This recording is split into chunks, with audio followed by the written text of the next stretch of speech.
ஆண்டவராய் இயேசு நாமத்தினாலே மீண்டுமாக இந்த அதிகாலை உபவாச ஜெபங்களிலே தேவ சமூகத்தை தேடி வந்திருக்கக்கூடிய உங்கள் ஒவ்வொருவரையும் தேவன் ஆசீர்வதிப்பாராக. நம்மளுடைய விண்ணப்பங்களை, நம்மளுடைய தியானத்தை தேவன் இந்த நாளிலே அவருடைய சமூகத்திலே தூபவர்க்கமாக ஏற்றுக்கொள்வாராக. இந்த காலை வேளையிலே நான் தேவ சமூகத்தை நோக்கி பார்த்த பொழுது ஒரு கேள்வியோடு இந்த நாளிலே உங்க மத்தியிலே ஒரு சில காரியங்களை பேசுவேன் என்று ஆண்டவர் என்னை ஏவினார். ஆகவே அந்த கேள்வி உங்க மத்தியிலே நான் இந்த காலை வேளையில வைக்க விரும்புகிறேன். நாம் அன்றாட ஜெப வாழ்க்கையிலே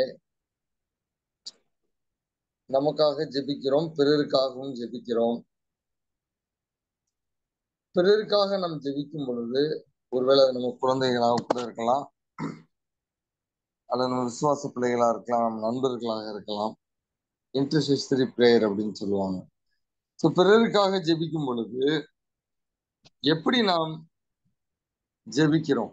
ஒருவேளை நான் ஒரு கேள்வி எழுப்பினா, what will be the top 3 prayer requests when you pray for others அப்படின்னு ஒரு கேள்வி உங்க மத்தியில வைத்தால் அது உங்க மனதிலே என்ன காரியங்களை கொண்டு வரும்? பிறருக்காக ஜெபிக்கக்கூடிய முதல் 3 ஜெப விண்ணப்பங்கள் என்ன என்றால் உங்க மனதுல என்ன வரும்? நேற்று யாருக்காவது நீங்க ஜெபிச்சிருப்பீங்க, மேபி இன்னைக்கு காலையில எழுந்திரிச்சு கூட வேகமா யாருக்காவது ஜெபிச்சிருப்பீங்க. எதற்காக நீங்கள் ஜெபிப்பீர்கள்? ஒரு மனிதனுக்காக ஜெபிக்கும் பொழுது, ஒரு சகோதரருக்காக, ஒரு சகோதரிக்காக ஜெபிக்கும் பொழுது அவர்களை தேவன் எப்படி ஆசீர்வதிக்க வேண்டும் என்று ஜெபிக்கிறீர்கள். சரி,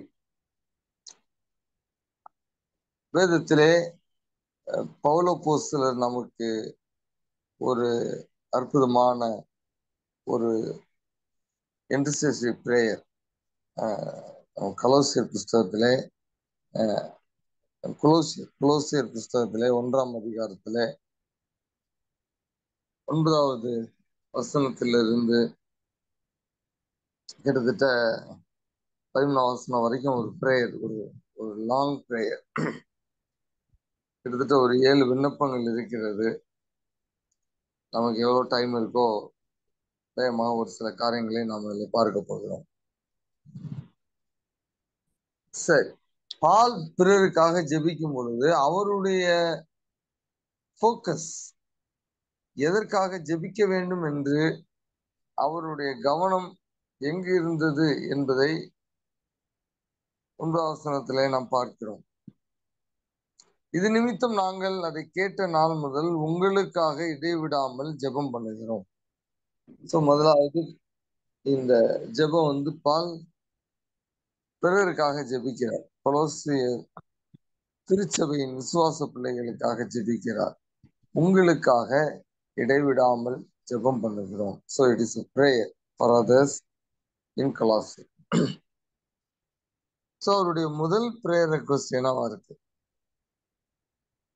நீங்கள் எல்லா ஞானத்தோடும் ஆவிக்குரிய விவேகத்தோடும் அவருடைய சித்தத்தை அறிகிற அறிவினாலே நிரப்பப்பட. அவருடைய ஃபர்ஸ்ட் பிரேயர். நான் ஒரு கேள்வி எழுப்பினப்ப உங்க மனதுல எல்லாருக்கும் என்ன பதில் வந்துச்சு அப்படின்னு எனக்கு தெரியல. ஆனா நீங்க பாலா இருந்தா உங்க பிரேயர் ஃபர்ஸ்ட் பிரேயர் என்னவா இருக்கும்? அந்த நபருக்காக நீங்கள் ஜெபிக்க ஆரம்பித்த உடனே தேவனுடைய சித்தத்தை அவர்கள் அறிந்து கொள்ள வேண்டும்.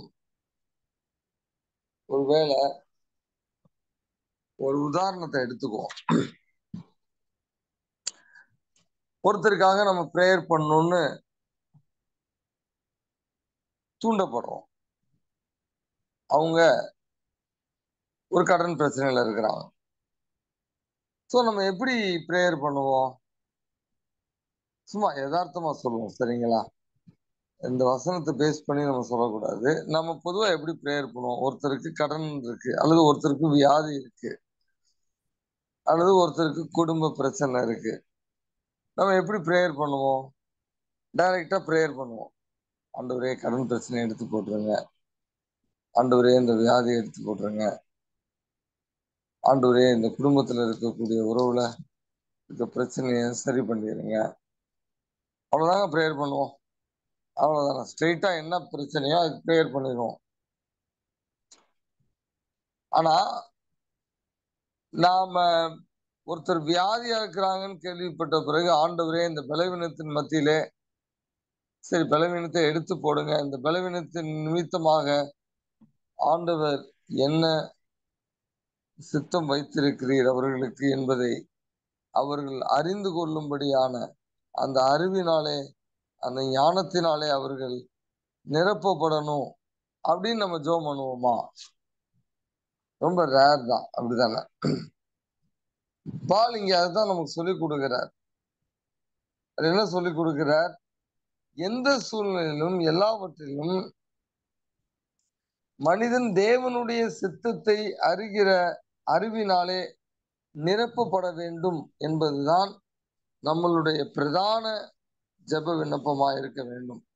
வாழ்க்கை நமக்கு எதை கொண்டு வந்தாலும் அதிலே தேவனுடைய சித்தம் என்ன என்பதை நாம் அறிந்து அதை நாம் புரிந்து கொள்ள வேண்டும் என்பதுதான் நம்மளுடைய பிரதான நோக்கமாக நம்மளுடைய ஜெபங்களிலே, குறிப்பாக பிறருக்காக நாம் ஜெபிக்கும் பொழுது அந்த ஜெபங்களிலே இருக்க வேண்டும் என்று சொல்லி பவுல் நமக்கு இங்கு ஒரு உந்துதல் கொடுக்கிறார். பாருங்களேன், தேவனுடைய சித்தத்தை அறிவதற்கு ஒரு மனிதன் தேவனுடைய சித்தத்தினா அறிவதற்கு அவனுக்கு என்ன தேவை என்கிற காரியத்தை பவுல் இங்கு இரண்டு விதமாய் கூறுகிறார். ஒரு மனிதன் தேவனுடைய சித்தத்தை அறிந்து கொள்ள வேண்டும் என்றால், தேவனுடைய சித்தத்தை அறிகிற அறிவினால் அவன் நிரப்பப்பட வேண்டும் என்றால், அவனுக்கு என்ன தேவை என்பதையும் சேர்த்து அவர் ஜெபிக்கிறார். விஸ்டம் அண்ட் ஸ்பிரிச்சுவல் அண்டர்ஸ்டாண்டிங் அப்படின்னு சொல்றார். ஆவிக்குரிய விவேகத்தோடு, ஸ்பிரிச்சுவல் அண்டர்ஸ்டாண்டிங், எல்லா ஞானத்தோடு, ஆல் விஸ்டம். அப்ப ஒரு மனிதன் தேவனுடைய சித்தத்தை ஒவ்வொரு சூழ்நிலையிலும் அறிந்து கொள்ள வேண்டும் என்றால், அவனுக்கு தேவன் கொடுக்கக்கூடிய ஞானம், தேவன் கொடுக்கக்கூடிய அந்த ஆவிக்குரிய புரிந்து கொள்ளுதல் அவனுக்கு தேவை.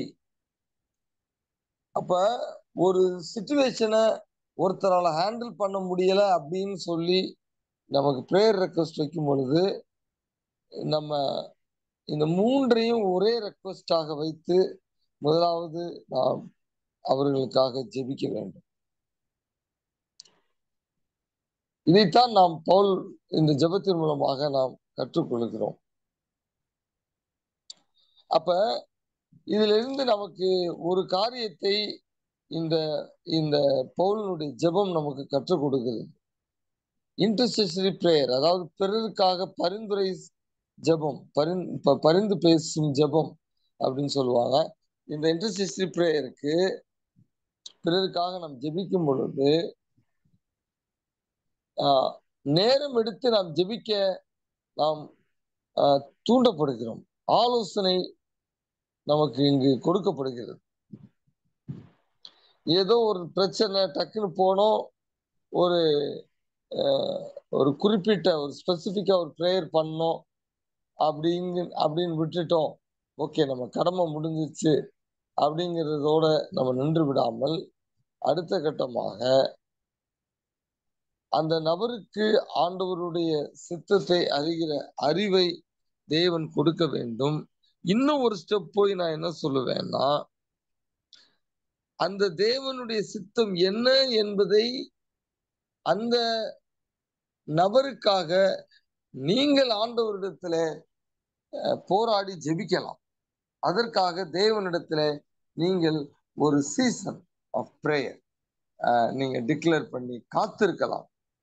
மேபி ஃபர்ஸ்ட் நாள் நீங்க ப்ரேயர் பண்ணும்போது உங்களுக்கு அது உணர்த்தப்படாம இருக்கலாம். பட் எவென்ச்சுவலி உங்களுடைய பெர்சிவரன்ஸ் ஆண்டவர் பார்க்கும் பொழுது, ஒரு விடாமுயற்சியை பார்த்து அவர் அந்த சூழ்நிலை அவர்கள் எப்படி நடந்து கொள்ள வேண்டும் என்கிற அந்த ஒரு கிருபையை ஆண்டவர் உங்களுக்கு கொடுப்பார். இது ரொம்ப முக்கியமான ஒரு ஒரு பிரேயரை நம்ம பார்த்து கொண்டிருக்கிறோம். இன்றைக்கு சராசரியான ஒரு விசுவாசி, ஒரு ஆவரேஜ் பிலீவர் இன்னைக்கு எப்படி பிரேயர் பண்றது அப்படின்னு தெரியாம நிறைய ஸ்ட்ரகிள் பண்றாங்க. ஒரு காரியத்திற்காக ஜெபிக்கும் பொழுது தேவன் அந்த காரியத்திலே என்ன தீர்மானத்தை எடுக்க வேண்டும் என்று விரும்புகிறார் என்கிற அந்த அறிவு நிறைய விசுவாசிகளுக்கு ரொம்ப பெரிய சவாலாக இருக்கு, பயங்கரமான போராட்டமாக இருக்கிறது. இன்றைக்கு திருச்சபைகளிலே மிக முக்கியமான ஒரு தேவை இந்த இன்டர்செஷனரி பிரேயர். பிறருக்காக நீங்கள் அவர்களுடைய சூழ்நிலைக்காக நீங்கள் ஜெபிக்கக்கூடிய ஜெபம், அதை பரலோகம் ரொம்ப உற்று நோக்கி பார்க்கிறது. அப்படி செல்ஃப்லெஸ்ஸா இன்டர்செஷனரி பிரேயருங்கிறதே ஒரு செல்ஃப்லெஸ் பிரேயர். ஸோ அப்படி நாம் பிறருக்காக ஜெபிக்கும் பொழுது தேவன் நிச்சயமாக நம்மை அவருடைய சித்தத்தை அறிந்து கொள்வதற்கு அவர் இதுல ஒரு மிக முக்கியமான ஒரு காரியம் என்னவென்றால், பிறருக்காக நாம் ஜெபிக்கும் பொழுது ஒரு அன்பயஸ்டா நம்மளால ஜெபிக்க முடியும். ஒரு நியூட்ரல் பொசிஷன் இருந்து நம்மளால ஜெபிக்க முடியும். நமக்கே நம்ம ஜெபிக்கும் பொழுது கண்டிப்பா ஒரு பயஸோட தான் நம்ம பிரேயருக்குள்ள போவோம். ஏற்கனவே நம்ம ஒரு முடிவு பண்ணிட்டு தான் நம்ம பிரேயருக்கு போவோம். ஸோ அந்த ஒரு பயஸ் ஒரு டாமினன்ட் ஃபேக்டரா இருக்கிறதுனால நிறைய நேரத்துல காட்ஸ் வில்ல வந்து அது கிளவுட் பண்ணிடும். அதாவது தேவன் உடைய சித்தத்தை அது மறைத்து விடும். ஏனென்றால் நம்ம ஏற்கனவே ஒரு பதிலை வைத்து கொண்டுதான் ஆண்டவர் அதை அப்ரூவ் பண்ணணும்னு தான் பிரேயர் பண்ணிட்டு இருப்போம். அப்ப இரண்டாவது ஒரு நபர், நியூட்ரலான ஒரு பர்சன், எந்த பயசும் இல்லாம அந்த சூழ்நிலைக்காக அந்த நபருக்காக ஜெபிக்கும் பொழுது தேவன் ஆவியானவரை கொண்டு தெளிவாக அவருடைய சித்தத்தை அந்த நபருக்கு உணர்த்தி விட முடியும். அப்ப the role of intercessory prayer in Christian community is paramount. ரொம்ப ரொம்ப முக்கியங்க. பிறருக்காக நம்ம பரிந்து பேசக்கூடிய ஜெபம் இந்த அளவுக்கு ஆழமா, பவுல் அந்த அளவிற்கு ஆழமாக மக்களை நேசித்ததுனாலே, மக்களுக்காக அவர் ஜெபிக்கக்கூடிய அனுபவம் இருந்ததுனாலதான் இப்படி ஒரு ஜெபத்தை அவர் பண்றார். நாங்கள் அதை கேட்ட நாள் முதல் உங்களுக்காக இடைவிடாமல் ஜெபம் பண்ணுகிறோம். பாருங்க, அவருடைய ஜெப நேரத்துல அதிகமா அவர் பிறருக்காக தான் ஜெபித்திருக்கிறார், இடைவிடாமல் ஜெபித்திருக்கிறார். அப்ப நீங்களும் நானும் பிறருடைய பிரச்சனைகளை கேட்டு அவர்களுக்காக இடைவிடாமல் ஜெபிக்கும் பொழுது தேவன் அவருடைய சித்தம் அந்த சூழ்நிலையில என்ன என்பதை உங்களுக்கு வெளிப்படுத்துவார். இதுல ஒரு பெரிய அட்வான்டேஜ் என்னன்னா, நாளைக்கு உங்களுக்கு ஒரு பிரச்சனை வரும் பொழுது தேவனுடைய சித்தத்தை அறியக்கூடிய அறிவினால் நிரப்பப்படுவது என்றால் என்ன, ஒரு அன்பயஸ்டா எப்படி பிரேயர் பண்றது அப்படிங்கிறத ஆண்டவர் உங்களுக்கு ஆசீர்வாதமாக ஒரு கற்றுக் கொடுப்பார். ரொம்ப முக்கியங்க. ஆண்டவருடைய சித்தத்தை அறிந்து நம்ம தீர்மானங்கள் எடுப்பது, ஆண்டவருடைய சித்தத்தை அறிந்து நம்மளுடைய வாழ்க்கை வாழ்வது என்பது நிறைய நேரத்துல நமக்கு ஆங்ஸைட்டிய இல்லாம கொண்டு போட்டுரும். இன்னைக்கு அநேக கிறிஸ்தவ வாழ்க்கை புறஜாதியார போலதான் வாழ்ந்துகிட்டு இருக்கோம். நம்ம இது நடந்துருமா, அது நடந்துருமா, ஒரு படபடப்பு, ஒரு நிச்சயமே இல்லாம ஜெபித்து கொண்டிருக்கிறோம். ஏன்? தேவ சித்தத்தை அறிகிற அறிவினாலே நம்ம நிரப்பப்படணுங்கிற உணர்வு இல்லாம அதை பிரதானமான விண்ணப்பமாக நம்ம வைக்காம ஜெபிப்பதனாலதான். நீங்க ஆங்ஸைட்டியோட இருக்கிறீங்க, ப்ரேயர் பண்ணி முடிச்ச பிறகும் உங்களுக்கு அந்த ஆங்ஸைட்டி போகல. ஆங்ஸைட்டியோட ப்ரேயருக்குள்ள போறது ஒண்ணு, ப்ரேயரை முடிச்சுட்டு அந்த ஆங்ஸைட்டி தொடருது பாருங்க, படபடப்பு, அது ரொம்ப வித்தியாசம். ஆங்ஸைட்டியே இருக்கக்கூடாதுங்கிறது என்னுடைய பிரசங்கம் இல்லை. ஆனா ஜெபித்து முடித்த பிறகும் அந்த படபடப்பு தொடருதுன்னா, எப்படி ஜெபத்திற்குள்ள போனீங்களோ அதே மாதிரியே நீங்க வெளியே வந்த பிறகு இருக்கிறீங்கன்னா, ஜெபிக்க வேண்டிய விதத்திலே நம்ம ஜெபிக்கல என்பதுதான் பொருள்படும். தேவனுடைய சித்தத்தை சரியாக நம்ம கிரகிக்க முடியவில்லை என்பதுதான் அதனுடைய அர்த்தம். ஆண்டவராய் இயேசுவை அறிந்து ஒரு நல்ல ஜெப வாழ்க்கைக்குள்ள இருக்கக்கூடிய ஒரு நபர் தொடர்ந்து அந்த படபடப்பு இருக்கிறது என்றால்,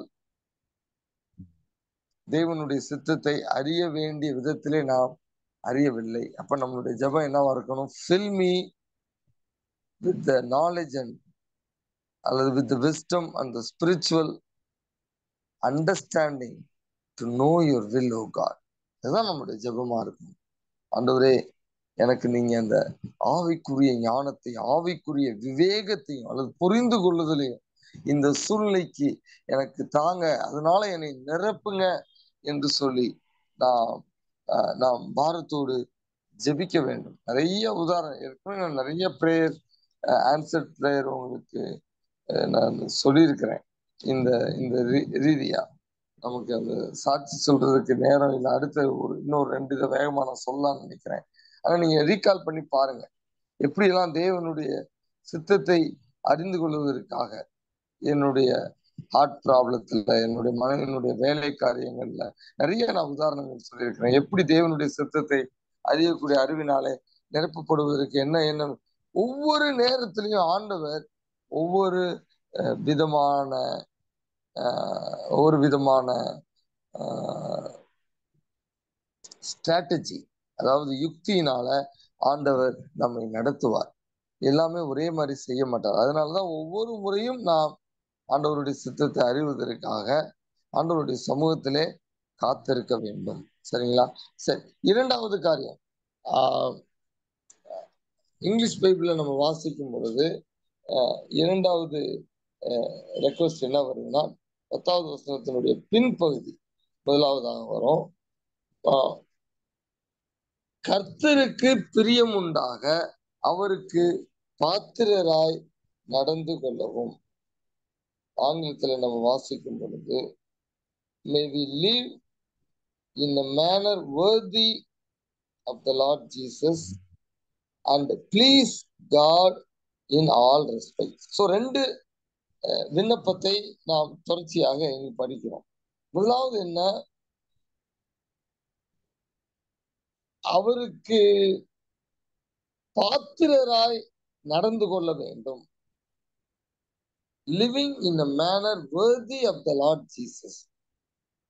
அப்ப இயேசு வாழ்ந்த மாதிரி நம்ம வாழ வேண்டும், அப்படிப்பட்ட ஒரு வாழ்க்கையை நாம் பின்தொடர வேண்டும் என்று சொல்லி பவுல் அந்த விசுவாசிகளுக்காக, கொலோசி திருச்சபைக்காக ஜெபிக்கிறார். எப்படி தேவனுடைய சித்தத்தை அறிவிக்கிறார்கள் நிரப்பப்படுவது முக்கியமோ, அதே மாதிரி ஒரு மனிதன் ஆண்டவராய் இயேசுவை ஏற்றுக்கொண்டவன் இயேசுவை போல வாழ வேண்டும், பாவம் இல்லாத பரிசுத்த வாழ்க்கை வாழ வேண்டும், அதை பின்தொடர வேண்டும் என்று சொல்லி ஒரு உன்னதமான ஒரு ஜெப விண்ணப்பத்தை பவுல் இங்கு வைக்கிறார். நம்ம பிறருக்காக ஜெபிக்கும் பொழுது, ஆண்டவரே உங்களை போல அவங்க வாழணும். யார் இந்த ஜெபத்தை ஜெபிக்க முடியும்? நம்ம இயேசுவை போல வாழ்ந்தாதான் நம்ம பிறருக்காக இந்த ஜெபத்தை ஜெபிக்க முடியும். பவுல் அப்போஸ்தலர் ஒரு இடத்துல சொல்லுவாரு, நான் இயேசுவை பின்பற்றுவது போல நீங்கள் என்னை பின்பற்றுங்கள் அப்படின்னு சொல்லுவார். என்ன அர்த்தம்? அவர் இயேசுவை பின்தொடர்கிறார், அவர் இயேசுவை முழுவதுமாக பிரதிபலித்து வாழுகிறார். ஆகவே அவருடைய ஆளுகையின் கீழே வரக்கூடிய விசுவாச பிள்ளைகள் அனைவரும் அப்படிப்பட்ட ஒரு வாழ்க்கையை, ஒரு worthy லைஃபை வாழ வேண்டும் என்பதுதான் பவுலினுடைய இரண்டாவது ஒரு மிக முக்கியமான ஒரு ஜெப விண்ணப்பமாக இருக்கிறது. நாம பிறருக்காக ஜெபிக்கும் பொழுது நாம் அப்படி ஜெபிக்கிறோமா? ஆண்டவரே, இயேசுவை போல அவங்க வாழணும், இயேசுவை போல கரைதிரையற்ற ஒரு வாழ்க்கை வாழணும் ஆண்டவரே. அப்படி நம்ம ஜெபிக்கும் பொழுது அந்த ஜெபத்தை நமக்காகவும் அப்படி ஜெபிப்போம். அப்படித்தானே? ஆண்டவரே, என்னுடைய வாழ்க்கை உம்மை போல நான் வாழணும் இயேசுவே. ரொம்ப மிக முக்கியமான ஒரு பிரேயர் ரெக்வெஸ்ட் இது.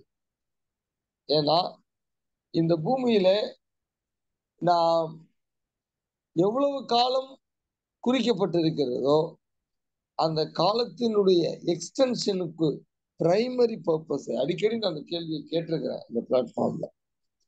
எதற்காக நாம் இந்த பூமியில இருக்கிறோம்? To reproduce the character of Christ. இயேசு கிறிஸ்துவனுடைய குணலட்சணத்தை நாம் எப்படியாவது பெற்றுக்கொண்டு அதன்படி வாழ வேண்டும் என்பதற்காக தான். அதான் ஒரே பிரதான நோக்கம் நமக்காக. ஒரே பிரதான நோக்கம் இயேசுவை போல நம்ம மாற வேண்டும். அதனாலதான் பவுல் அப்போஸ்தலர் கலாத்தியர் புஸ்தகத்துல எழுதுவார், கிறிஸ்து உங்களில் உருவாகும் அளவும் நான் கர்ப்ப வேதனைப்படுகிறேன் என்று சொல்லி 4வது சாப்டர்ல எழுதுவார். ரொம்ப மிக முக்கியமான ஒரு விண்ணப்பம் பிறருக்காக ஜெபிக்கும் பொழுது. நான் ஆரம்பிக்கும் பொழுது ஒரு காரியத்தை சொன்னேன். பிறர் என்று வரும் பொழுது அது நம்முடைய குழந்தைகளாகவும் இருக்கலாம் என்று சொல்லி, நம்ம ஸ்பௌஸா இருக்கலாம், நம்ம அப்பா அம்மாவா இருக்கலாம், நம்ம பேர பிள்ளைங்களுக்காக இருக்கலாம். நம்ம இப்படி அவங்களுக்காக ஜெபிக்கிறோமா? நம்முடைய பிள்ளைகளுக்காக ஜெபிக்கும் பொழுது, ஆண்டவரே உங்க சித்தத்தை அவங்க புரிந்து கொள்ளணும், உங்களை போல வாழணும், இயேசுவே உங்களை போல வாழணும், அந்த அளவுக்கு அந்த பாரம் இருக்குதா? அல்லது நம்ம ஆசீர்வாதங்களுக்காகவே ஜெபம் பண்றோமா? படிப்புக்காக ஜெபம் பண்றோம், வேலைக்காக ஜெபம் பண்றோம், சுகத்திற்காக ஜெபம் பண்றோம். இதெல்லாம் தவறுன்னு நான் சொல்லலை. ஆனா அதற்கு அப்பாற்பட்டு அட்லீஸ்ட் ஃபர்ஸ்ட் எடுத்தோன்னு இப்படி ஆரம்பிக்காட்டினாலும் முடிக்கும் போதாவது இப்படி நம்ம ஜெபித்து முடிக்கணுங்க. இது ரொம்ப மிக முக்கியமான ஒரு காரியம். பிறருக்காக நம்ம ஜெபிக்கும் பொழுது எப்படியெல்லாம் ஜெபிக்கணும்? நீங்க இன்னும் இந்த வசனங்களை ஒரு 5 வசனங்களை நீங்கள் ஆழமாக படிக்கும் பொழுது இன்னும் நிறைய காரியங்கள் இருக்கு. இன்னும் ஒரே ஒரு காரியத்தை மாத்திரம் நம்ம பார்த்து முடிக்க போறோம். ஆனா இதை நீங்க நிறைய தியானிங்க. இந்த ஜெபத்தை தியானிக்கும் பொழுது இன்னும் எப்படியெல்லாம் ஜெபிக்கலாம் என்று சொல்லி ஆவியானவர் உங்களுக்கு நிறைய கற்றுக் கொடுப்பார். 3வது விண்ணப்பம் நம்ம வாசித்தபடி கர்த்தருக்கு பிரியம் உண்டாக நடந்து கொள்ள.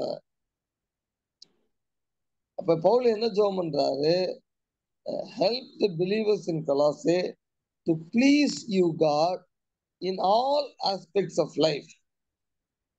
மனிதர்களை அல்ல, உறவினர்களை அல்ல, ஏன் ஈவன் போதகர்களை நடத்தக்கூடியவர்களை அல்ல, தெய்வத்தை பிரியப்படுத்தக்கூடிய ஒரு வாழ்க்கையை வாழ வேண்டும். அதுதான் தேவனுக்கு கனத்தையும் மகிமையும் கொண்டு வரும் என்பதை பவுல் அறிந்தபடினாலே அவருடைய 3வது ஜெபம் என்ன?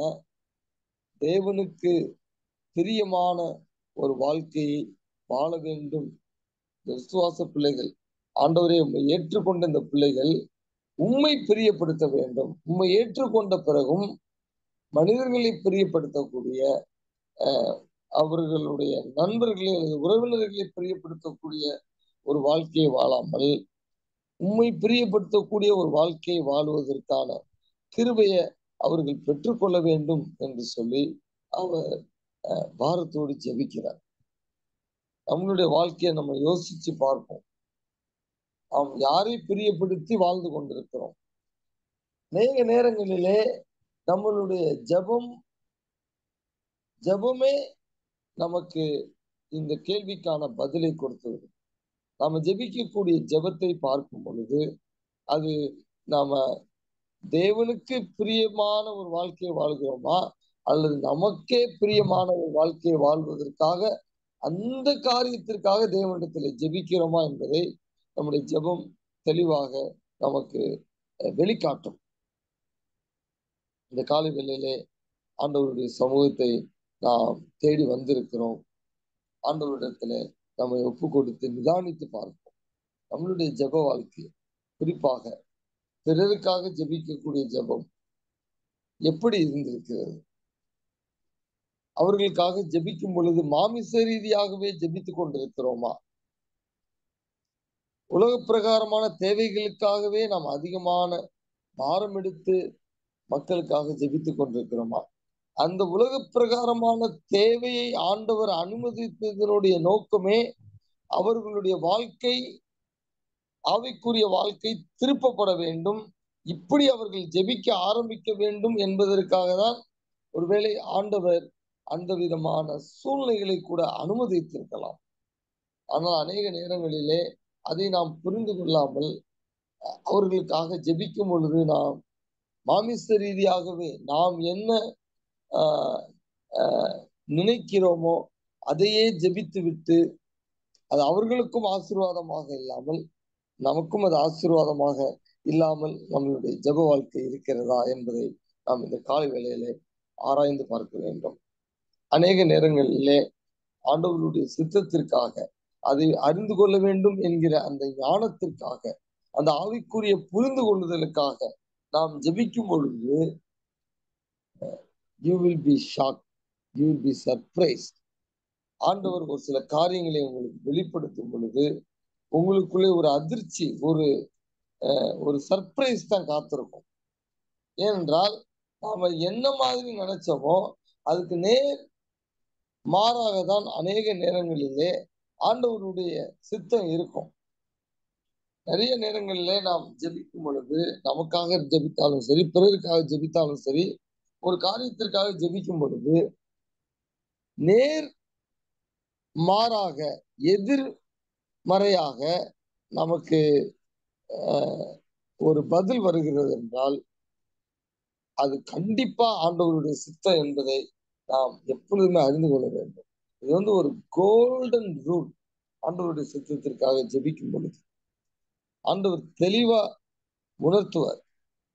ஆண்டவர் தெளிவா நம்ம ஜெபிக்கக்கூடிய ஜெபத்திற்கு கான்ட்ரரியா பேசிட்டு இருப்பார்.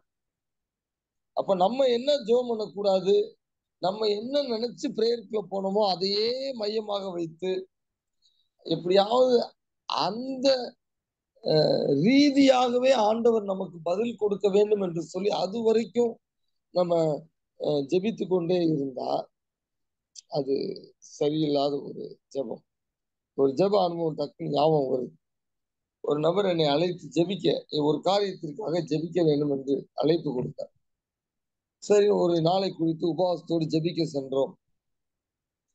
அப்ப அவர் ஜெபித்து இதை நாம் இந்த கன்ஃபியூஷனை பிரேக் பண்றதுக்காக ஆண்டவருடைய சித்தம் என்ன என்று அறிவதற்காக நம்ம சீட்டு போட்டு எடுப்போம் அப்படின்னா, சரி, நான் சொன்ன ஒரு காரியம் அவருக்கு அது ஒவ்வவில்லை, அதாவது அவங்க ஏற்றுக்கொள்ளல. சரி, அப்ப இது உங்களுடைய சஜஷனா இருக்கு, நீங்களே எழுதி போட்டு நீங்களே அதை எடுங்க அப்படின்னு சொன்னார். சரின்னு அதை எடுத்து போட்டு குலுக்கி போட்டு 3 காரியங்களை போட்டு அதை எடுத்தாங்க. எடுக்கும் பொழுது அவர் என்ன நினைத்தாரோ அதற்கு நேர்மாறாக தான் வந்துச்சு. நான் என்ன சொன்னனோ அதுதான் வந்துச்சு. ஆனா அவர் அதை ஏற்றுக்கொள்ளவில்லை. அப்ப அவர் என்ன சொன்னாரு, சரி இன்னொரு முறை ஜெபிப்போம் அப்படின்னாரு. அப்ப எனக்கு தெரியும் அடுத்த முறை ஜெபிக்கும் பொழுது அவர் என்ன நினைச்சாரோ அதுதான் வரும் அப்படின்னு. இன்னொரு முறை சரி பிரதர் உங்க இஷ்டம் அப்படின்னு சொன்னேன். அவர் திரும்பி சீட்டு போட்டு எடுத்தாரு. எடுக்கும்போது அவர் என்ன நினைத்தாரோ அது வந்துச்சு. சரி, உங்களுக்கு வேண்டாம் எனக்கு வேண்டாம், இன்னொரு முறை ஜெபிப்போம் அப்படின்னாரு. 3வது முறை ஜெபித்து 3வது முறை எடுத்தாரு. அவர் என்ன நினைச்சாரோ அது வந்துச்சு. கடைசியில என்ன செஞ்சுட்டாரு, அந்த தீர்மானத்தை அவர் எடுத்துக்கொண்டார். பல வருடத்திற்கு பின்னாக நான் அதை திரும்பி பார்க்கிறேன். அவர் அந்த காரியத்திலே இன்றைக்கு வரைக்கும் அவருக்கு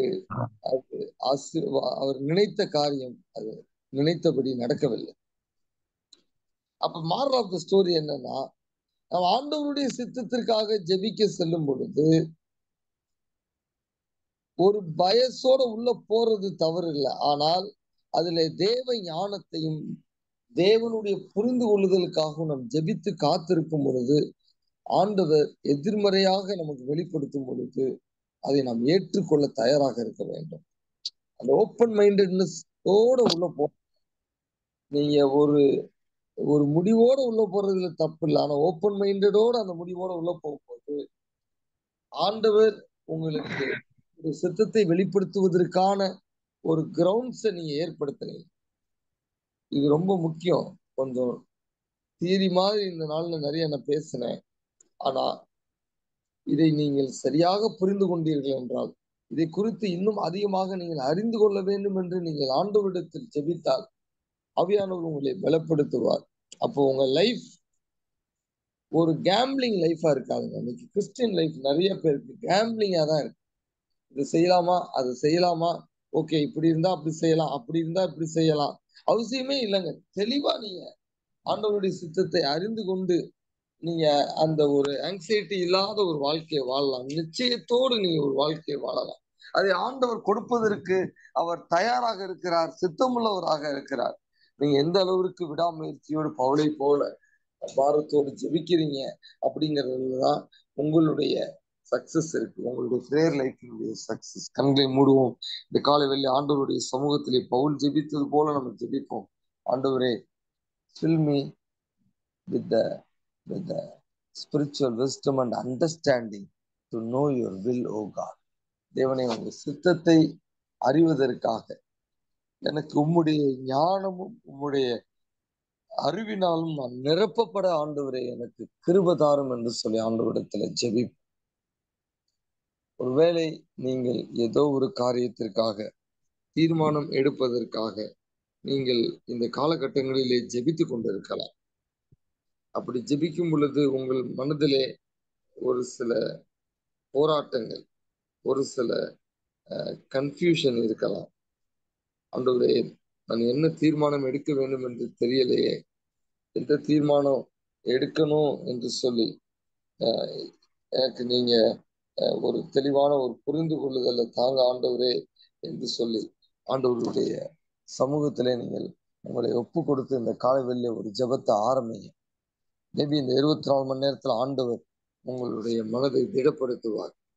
அவருடைய சித்தத்தை உங்களுக்கு மேபி வெளிப்படுத்துவார். அதற்கான கிருபையை பெற்றுக்கொள்வதற்கு தேவன் உங்கள் மேல் பிரியமாய் இருப்பார். ஆண்டவரிடத்துல ஒப்பு கொடுங்க. ஆண்டவரிடத்துல ஒரு திறந்த மனதோடு, ஒரு ஓப்பன் மைண்டோடு போய் ஆண்டவரிடத்துல கேளுங்க. ஆண்டவரே, எனக்கு இருக்கக்கூடிய கன்ஃபியூஷன்ல எனக்கு ஒரு விடுதலை இந்த நாள்ல தாங்க. எனக்கு இருக்கக்கூடிய ஆங்ஸைட்டி எடுத்து போடுங்க. உங்க சித்தத்தை தெளிவா அறிந்து கொள்வதற்கு உங்களுடைய வார்த்தையின் மூலமா பேசுங்க. அநேக நேரங்களிலே ஆண்டவர் அவருடைய சித்தத்தை அவருடைய வார்த்தையின் மூலமாக வெளிப்படுத்துவார். நீங்க நல்ல ஜெபத்துல காத்திருக்கும் பொழுது, நீ உண்மையிலே ஆண்டவரிடத்திலே விடாமுயற்சியோடு போராடி ஜெபித்து கொண்டிருக்கும் பொழுது ஆண்டவர் ஒரு வசனத்தை கொண்டு வருவார். பாருங்க, ஒரு ஃபெமிலியர் வேர்ஸா கூட சில சமயத்துல இருக்கும். அதை நீங்க உதாசீனப்படுத்திடாதீங்க. அந்த வசனத்தை எடுத்து உட்காருங்க. அந்த வசனத்தின் மூலமா ஆண்டவர் என்ன பேசுறாருன்னு தொடர்ந்து நீங்க காத்துருங்க. அப்ப நேரம் இல்லையா, பரவாயில்ல, கொஞ்ச நேரம் கழிச்சு திரும்பி எப்ப டைம் கிடைக்குதோ, மேபி காலைல ப்ரேயர் பண்றீங்க, டைம் இல்லை, திரும்பி நைட் வீட்டுக்கு வந்த பிறகு திரும்பி அந்த வசனத்தை எடுத்து உட்காருங்க. வசனத்தின் மூலமா ஆண்டவர் என்ன பேசுறார் உணர்த்துவார். ஆண்டவர் தெளிவா உணர்த்துவார். என்ன வார்த்தை, என்ன தாட், லைன் ஆஃப் தாட் வருது, ஆண்டவர் உணர்த்துவார். ஆண்டவரிடத்துல இந்த காலை வேளையில ஒரு ஜெபத்தை ஆரம்பிங்க. உங்களுடைய உங்களுடைய எல்லா விதமான அந்த கன்ஃபியூஷனையும் ஆண்டவர் இந்த நாளிலே அந்த கிளாரிட்டியை கொண்டு வருவதற்கு அவர் சித்தமுள்ளவராக இருக்கிறார். அதனாலதான் அவர் உங்களோடு இதற்காக பேசி கொண்டிருக்கிறார். ஆண்டவருடைய சமூகத்தை ஒப்பு கொடுப்பீங்களா?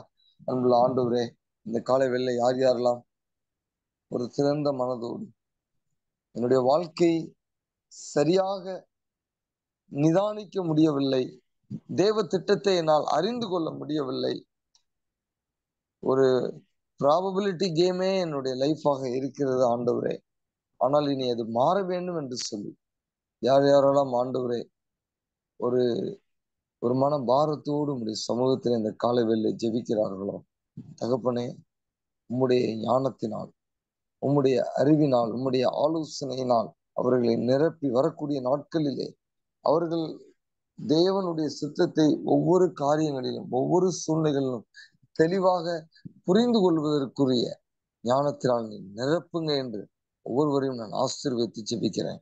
இவர்கள் தங்களுக்காக மாத்திரமல்ல, பிறருக்காக தேவனுடைய சித்தத்தை அறிவதற்கு அளவுக்கு இவர்களுக்கு ஜெப வாழ்க்கையிலே ஒரு முதிர்ச்சியை நீ கொடுக்க வேண்டும் என்று இடத்துல நாங்கள் ஜெபிக்கிறோம்ப்பா. அநேகருக்கு இவர்கள் ஆசீர்வாதமாய் இருக்கும்படியா தேவனே, இவர்களுடைய வாழ்க்கையிலே முதலாவது உம்முடைய சித்தத்தை அறிந்து கொள்வதற்கான அந்த கிருபையை இவர்கள் பெற்றுக்கொள்ள வேண்டும் என்று இடத்துல நான் ஜெபிக்கிறேன். நாங்கள் இயேசுவை போல வாழ வேண்டும். எங்களுடைய வாழ்க்கை இயேசுவனுடைய குணலட்சணங்களை பிரதிபலிக்க வேண்டும் என்று சொல்லி அப்பா நீர் விரும்பக்கூடிய அந்த விருப்பத்தை நாங்கள் நிறைவேற்றக்கூடிய ஒரு வாழ்க்கை வாழ்வதற்கு தேவன் எங்களுக்கு அனுகிரகம் பண்ணுங்க.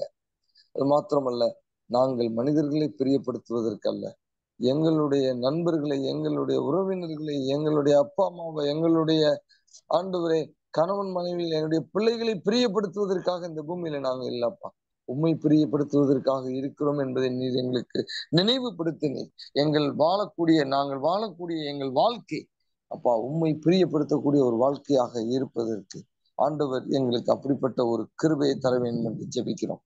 ஆண்டவரே, இந்த காலையில குறிப்பிட்ட தேவைகளோடு, குறிப்பிட்ட ஆண்டவரை பிரேயர் ரெக்வெஸ்டோடு ஜெபிக்க வந்திருக்கக்கூடிய ஒவ்வொரு பிள்ளைகளும் நம்முடைய கருத்திலே கொடுக்கிறேன். ஆண்டவரே, ஒருவேளை வேலையிலே ஒருவேளை பிரச்சனையோடு யாராவது வந்திருக்கலாம்ப்பா. இந்த வேலையில இருக்கக்கூடிய பிரச்சனை, இந்த வேலையிலே அந்த நபர் ஒருவேளை யாராவது கொலீக்ஸ் பிரச்சனை பண்ணலாம், ஆண்டவரை ஹர்ட் பண்ற மாதிரி பேசலாம், புண்புறுத்துற மாதிரி நடந்து கொள்ளலாம். ஆண்டவரே, அப்படி யாராவது ஜெபிப்பார்கள் என்றால் ஆண்டவரே, அந்த வேலை ஸ்தலத்துல இருக்கக்கூடிய அந்த பிரச்சனைகளுக்கு ஆண்டவர் ஒரு முடிவை கொண்டு வருவீராக. அன்புள்ள தேவனே, குடும்பத்திலே ஆண்டவரே சண்டைகள், பிரச்சனைகள், குடும்பத்திலே மன கசப்பு, ஆண்டவரே அதனால மன்னிக்க முடியாத தன்மைகள், உறவுகளில் பிரச்சனையோடு யாராவது இந்த காலை வேளையில நம்ம நோக்கி ஜெபிப்பார்கள் என்றால் ஆண்டவர் அவர்களை தொடுங்கப்பா. அன்பை ஆண்டவரை இருதயங்களிலே ஊற்றுங்க. தேவ அன்பு ஊற்றப்படுவதனாலே பிள்ளைகளுடைய குடும்ப சூழ்நிலைகள் ஆண்டவரை இணக்கமாக மாற, உறவுகள் மேம்பட கர்த்தர் கிருபை செய்யுங்க. சரீர பலவீனத்தோடு இந்த காலை வேளையில யாராவது ஜெபிப்பாங்க என்றால், ஒருவேளை பிறருக்காக கூட அவங்க ஜெபிப்பாங்க என்றால், இயேசுவின் நாமத்தில் உங்களுடைய தெய்வீக வல்லமை இறங்கி சரீரத்தில் கூடிய எல்லா பலவீனங்களையும் கர்த்தர் மாற்றி கொடுப்பீராக என்று ஜெபிக்கிறோம்ப்பா. அன்புள்ள தேவனே, குறிப்பாக ஆண்டவரே இந்த வெயில் அதிகமாக ஆண்டவரே ஒவ்வொரு நாளும் அதிகரித்து கொண்டிருக்கும் பொழுது இது நிமித்தமாக நிறைய ஆண்டவரே அசௌரியங்கள், குறிப்பாக வியாதிகள் பிரேக் ஆவதை பார்க்கிறோம். எங்கள் ஒவ்வொருவருக்கும் அப்படிப்பட்ட ஆண்டவரை சீதோஷண நிலைமையின் காரணமாக அப்பா வரக்கூடிய வியாதிகளை கர்த்தர் தவிர்த்து ஆண்டவரை எங்கள் நல்ல ஆரோக்கியத்தோடு வைக்க வேண்டும் என்றும் நாங்கள் ஜெபிக்கிறோம். இன்னும் என்னென்ன குறிப்பிட்ட தேவைகளுக்காக பிள்ளைகள் இடத்திலே ஜெபித்தார்களோ அல்ல ஜெபித்து கொண்டிருக்கிறார்களோ அந்த தேவைகள் அனைத்தையும் கர்த்தர் சந்தித்து உங்களுடைய ஆசீர்வாதத்தினாலே பிள்ளைகளை நிரப்புங்க. நமக்கு நான் நன்றி செலுத்துகிற ஜெபத்தை நான் கேட்டு பதில் கொடுத்ததற்காக இயேசுவின் நாமத்தில் கேட்கிறோம் பிதாவே, ஆமேன். கர்த்தர் ஆசீர்வதிப்பாராக. கடந்து போகணுங்கிறவங்க நீங்க கடந்து போகலாம். தொடர்ந்து ஜெபிக்க வேண்டும் என்கிறவர்கள் உங்களுடைய விண்ணப்பத்தை நீங்கள் அனுப்பும்படி உங்களை தாழ்மையோடு கேட்டுக்கொள்கிறேன்.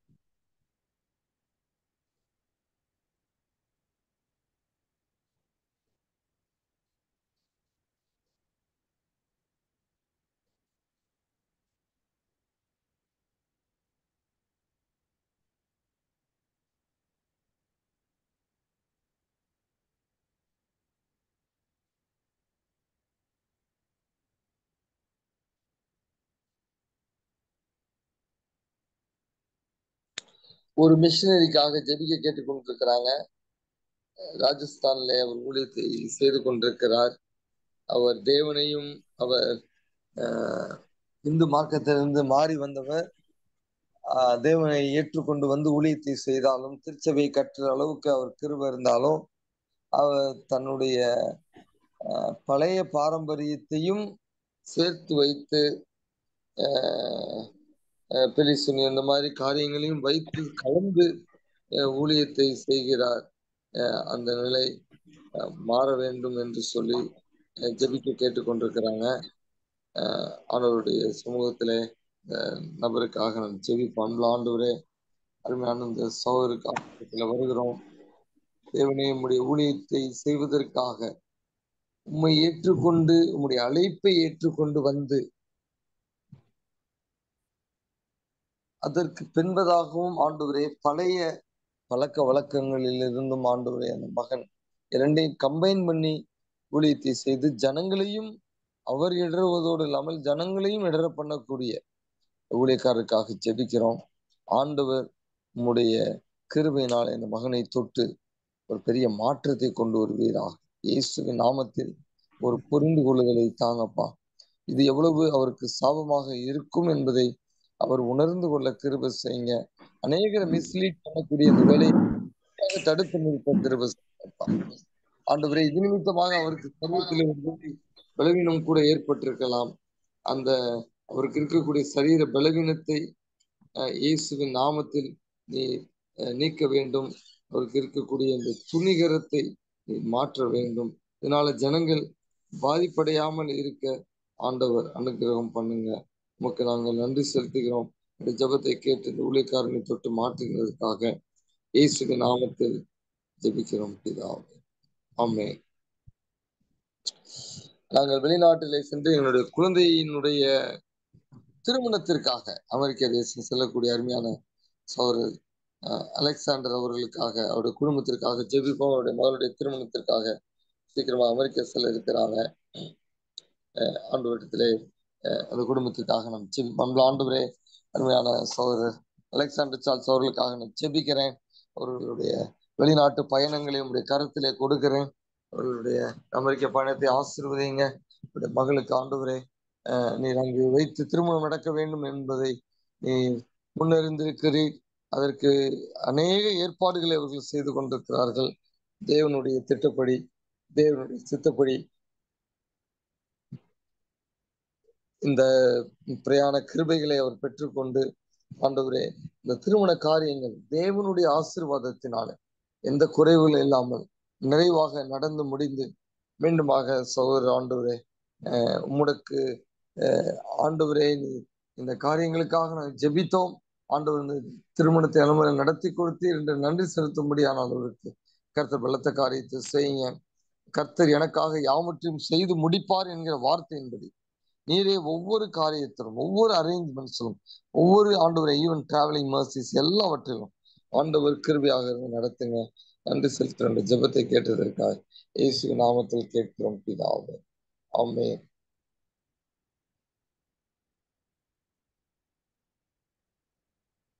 டென்த் பரீட்சை எழுதக்கூடிய மாணவர்களுக்காகவும், பரீட்சைகளை எழுதி முடித்து ரிசல்ட்ஸ்க்காக காத்திருக்கக்கூடிய மாணவர்களுக்காகவும் நாம் ஜெபிக்க கடமைப்பட்டிருக்கிறோம், கேட்டிருக்கிறாங்க.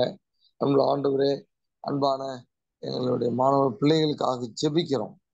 ஆண்டவரே, 10th எழுதி கொண்டிருக்கிறாங்கப்பா. ஆண்டவரே, கல்லூரி பரீட்சையும் கூட ஒரு சிலர் எழுதி கொண்டிருக்கிறாங்க. பரீட்சை காலங்களில் இருக்கக்கூடிய அனைத்து பிள்ளைகளுக்காக ஜெபிக்கிறோம். ஆண்டவர் அவர்களுக்கு முதலாவது நல்ல ஆரோக்கியத்தை தாங்க. இந்த உஷ்ணமானது அவர்களை தாக்கி பரீட்சையில் எழுதுவதற்கு தடை பண்ணாமல் இருக்க தேவனே, நீர் ஒவ்வொருவரையும் ஆசீர்வதிங்க. உங்களுடைய ஞானத்தினால் நிரப்புங்க. பயத்தை எடுத்து போடுங்க. நல்ல ஆரோக்கியத்தை தாங்க. பிள்ளை நல்லா ஜெபித்து ஆண்டவருடைய ஆசீர்வாதத்தை பெற்றுக்கொள்ளட்டும். நன்றி செலுத்த ஜெபத்தை கேட்டதற்காக இயேசுவின் நாமத்தில் கேட்கிறோம் பிதாவே. ஆமென். தகப்பனே, இந்த காலை வேளையிலே ஒரு சில விண்ணப்பங்களுக்காக ஜெபிப்பதற்கு ஆண்டவர் எங்களுக்கு கிருபை கொடுத்து ஸ்தோத்திரிக்கிறோம். தொடர்ந்து எங்களுடைய தேசத்திற்காக ஜெபிக்கிறோம். ஆண்டவரே, வரக்கூடிய எலெக்ஷனுக்காக ஜெபிக்கிறோம். தேவன் தமக்கு சித்தமான தலைவர்களை தேர்ந்தெடுப்பீராக. அப்பா, எந்த மால் பிராக்டிசஸும் ஓட்டிங் மிஷின்ல டேம்பரிங்கும் நடக்காதபடிக்கு ஆண்டவரே, அது நிமித்தமாக ஆண்டவரே, நியாயமான முறையிலே தேர்தல் நடக்க ஆண்டவர் தம்முடைய சித்தமான தலைவர்களை இந்த பூமியிலே வைக்க தேவன் பெரிய காரியங்களை செய்யுங்க. நமக்கு நாங்கள் நன்றி செலுத்துகிறோம். எங்கள் ஜெபத்தையெல்லாம் நீர் கேட்டு உங்களுடைய ஆசீர்வாதத்தினால் எங்களை நிரப்பினதற்காக ஸ்தோத்திரிக்கிறோம். உங்களுடைய சமாதானம், உங்களுடைய ஆரோக்கியம், உங்களுடைய ஆசீர்வாதம், உங்களுடைய மன அமைதி எங்கள் ஒவ்வொருவரையும் நிரப்புவதாக இயேசுவின் நாமத்தினாலே கேட்கிறோம் பிதாவே. ஆமென். தேவன் ஒரு ஆசீர்வதிப்பாராக. சமாதானத்தோடு கடந்து போவோம். ஆமென்.